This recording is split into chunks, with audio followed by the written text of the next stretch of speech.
everybody. My name is Karen Weinman and I'm from Pathways to Inner Mastery, and this is the third installment out of 7 where we're learning about the different pathways to being more conscious in our lives. It belongs to a website called Pathways to Inner Mastery, where we are learning about being conscious, about transformation, about healing. There are forums, there are discussions, there are debates, there are courses, workshops that you can learn online, as well as a library where you can read, etc., etc. But let's come back to today. I want to talk about the third step that we can take to being more conscious in our lives. I have discussed 2 before this, the first being the physical level, where we connect with our bodies and listen to what is going on when we get sick or when we need to be guided.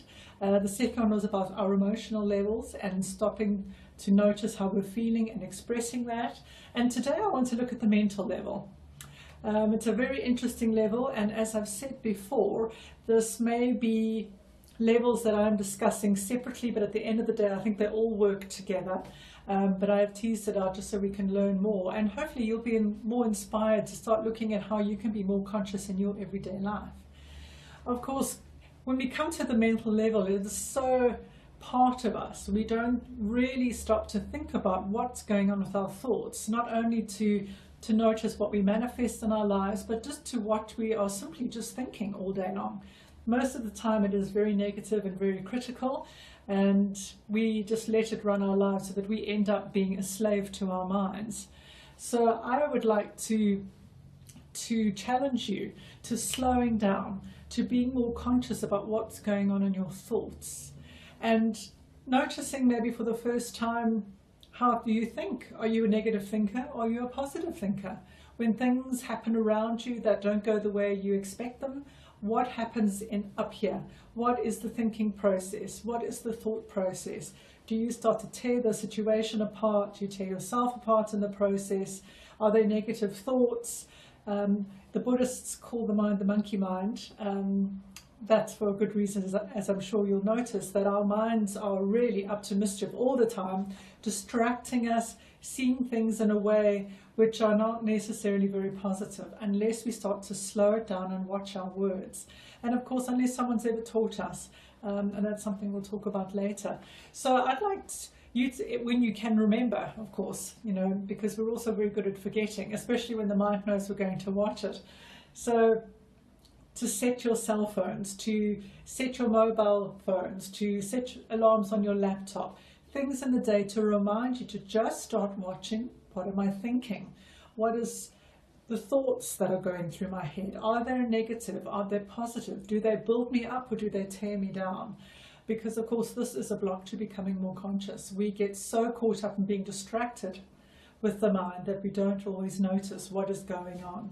And of course, when we notice that we are being negative, that we tear ourselves down, that we use language that is not very supportive of ourselves, our lives, of our self-esteem, that we could do that in a little bit of a different way. And the first step is to just become conscious of what we're thinking. And of course, this takes practice. So remind yourself of it as many times as you can. And when you start to notice how negative the thoughts are, think about what you can do to change it. How can you have more positive, affirming thoughts?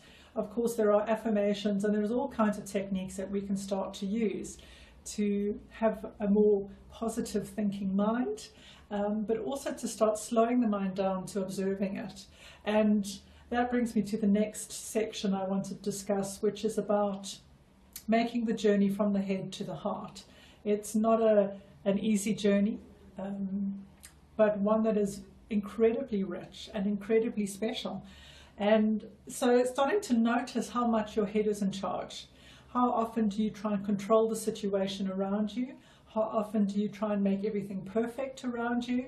Perfectionism is a very typical symptom of our mind completely in control of our lives and driving us crazy, because of course nothing can be that perfect.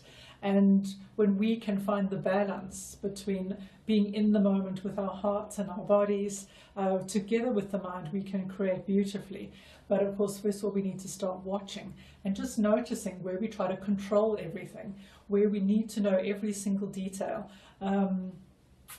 And yeah, not allowing the process to unfold. So I'd like to invite you to take a moment, have a look at what is going on in your mind. To take a few moments a day, because our minds chatter from the moment we wake up until the moment we go to sleep. So have a look, if you can remember, and what's going on in your thoughts. And do you think you're a more head-orientated or heart-orientated person? How strong is your mind? And of course, there are ways that we can start to bring more balance. Things like meditation, things like being mindful in every moment. And those are practices we will discuss later. But right now, I dare you, slow things down, look at starting to be more conscious in your life, more conscious with your mind. What else is going on the mental level? And are there patterns that keep repeating? Maybe you'll notice there's certain themes to what is chatting in your mind. Write them down, keep a list. Start to become aware of, there might be a pattern which might have been triggered by a situation, by a person, by an environment, or maybe even while you're watching that you notice it gets worse and worse. I think it is quite exciting to start watching and observing our minds rather than the other way around, so that we can start making our minds a slave to us and turning it around. So try it out. Please let me know what happens. I'd be very curious to know what you learn, what you notice. And if you'd like to interact with me, either come and join me on my website, which is pathwaystoinnermastery.com, or join me on Twitter. My handle is Pathway to Mastery. The 2 is a number 2. Or on Facebook, Karen Weinman, Pathways to Inner Mastery. Come and give me some feedback. What have you noticed about this mental level? And what does it have to do with blocking your consciousness? How conscious are you able to be when your mind is chattering away?